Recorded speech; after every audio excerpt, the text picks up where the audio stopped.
Bonjour OIT, Organisation internationale du travail, et tous les démembrements de l'OIT, vous qui êtes en charge de la promotion du travail décent. Et tout le monde aspire à un travail décent. Et tout le monde réclame le travail décent.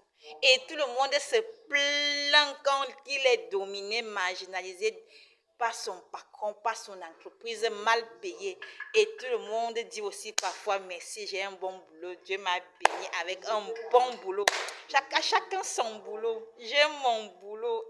Vous connaissez mon boulot? Ma marque, c'est d'abord Jésus revenu. Et mon boulot veut dire qu'elle doit m'intéresser à toutes vos vies. Je m'intéresse maintenant à la vie des employés. Quand tu travailles gros là, comme si tu es esclave, tu te sens comment? Il y a la loi, hein. La loi n'aime pas ça. Mais si tu as affaire à un patron qui est ta personne, tu travailles, non? Avec bon cœur, non? Ça, Dieu va te récompenser, non? Mais si ton patron en abuse, tu as la possibilité de te plaindre, non? D'une manière ou d'une autre. C'est comme ça, n'est-ce pas?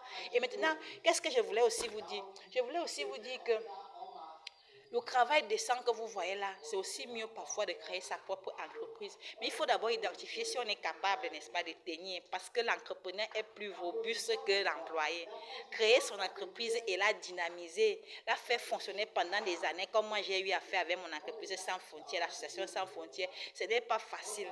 Et il faut se fixer des objectifs à court, moyen et long terme pour pouvoir réussir. Dans le cas concret, on abandonne. Généralement, il y a des écueils en chemin. Il y a toujours des problèmes avec les membres. Il y a toujours. C'est même mieux la fondation, parce que dans la fondation, tu n'as pas de compte à rendre à quelqu'un. Tu détermines ton objectif, tes objectifs spécifiques et l'objectif général de ta structure. Tu te mets à travailler. Tu as une fondation, ça veut dire que tu es presque seul. Mais par contre, l'association, ça veut dire que tu as des gens, tu as une équipe. Mais il y a des moments où forcément, où tu as vraiment besoin d'une équipe. Mais parfois, ton équipe peut devenir tes employés. Alors, tu demeures une fondation et non une association. Toujours est-il que si tu croises quand même des gens qui sont bons, qui te comprennent, c'est mieux que vous vous associez parce que tu vas te sentir un peu plus mieux. Dans tous les cas, ce que je voulais vous dire, c'est que en ce qui concerne le travail, personne ne doit abuser l'autre. Il ne faut pas qu'il y ait l'abus d'autorité en ce qui est dans le travail. Il ne faut pas qu'il y ait abus d'autorité dans le travail. Sachez que, cher patron, chacun de vous aussi a un patron, sauf moi. Moi, je n'ai pas de patron. Dieu a interdit que j'ai le patron. Donc, je ne suis pas sous l'autorité de quelqu'un. Par contre, c'est moi qui sais qui je dois respecter parce que je sais qu'est-ce qu'il apporte qu'est-ce qu'il m'apporte comme valeur, comme vertu, comme. Bref, j'étais en train de vouloir vous dire que, en ce qui concerne le travail décent est un droit fondamental. C'est un droit fondamental. D'ailleurs, dans les ODD, les objectifs de développement des Nations Unies, c'est clair que l'ODD 8, c'est clair que tout le monde doit avoir un travail décent. Maintenant, quand tu es jeune, attends-toi, dis-toi bien que ce n'est pas facile quand on te nomme alors que tu as encore 18 ans. Si tu commences à travailler à 18 ans, ce n'est pas évident. Mais il faut aussi que vous, les recruteurs, là, les entreprises, que vous sachiez que quand quelqu'un a les talents, il ne faut pas forcément attendre qu'il ait les gros diplômes. Parce que celui qui a les diplômes ne peut ne pas avoir les talents que celui qui n'a pas les diplômes en a.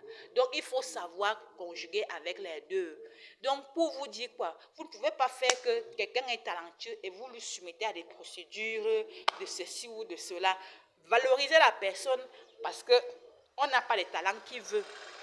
On a les talents parce qu'on est béni. Donc, il faut valoriser les talentueux. En plus de cela, il y a trop de corruption parfois dans les services.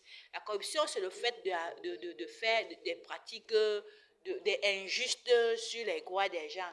On coupe ceci, on coupe cela. Il faut toujours t'assurer que lorsque tu prends le pourcentage de chez quelqu'un, lorsque tu demandes à quelqu'un de te motiver, il faut toujours t'assurer que tu n'exagères pas, que tu n'énerves pas la personne en face, et ainsi de suite. De toutes les façons, chacun dans son poste de travail doit bien travailler, doit très bien travailler, doit très bien travailler. Voilà ce que je peux vous dire avant 2025 qui arrive en ce qui concerne les employés et les employeurs.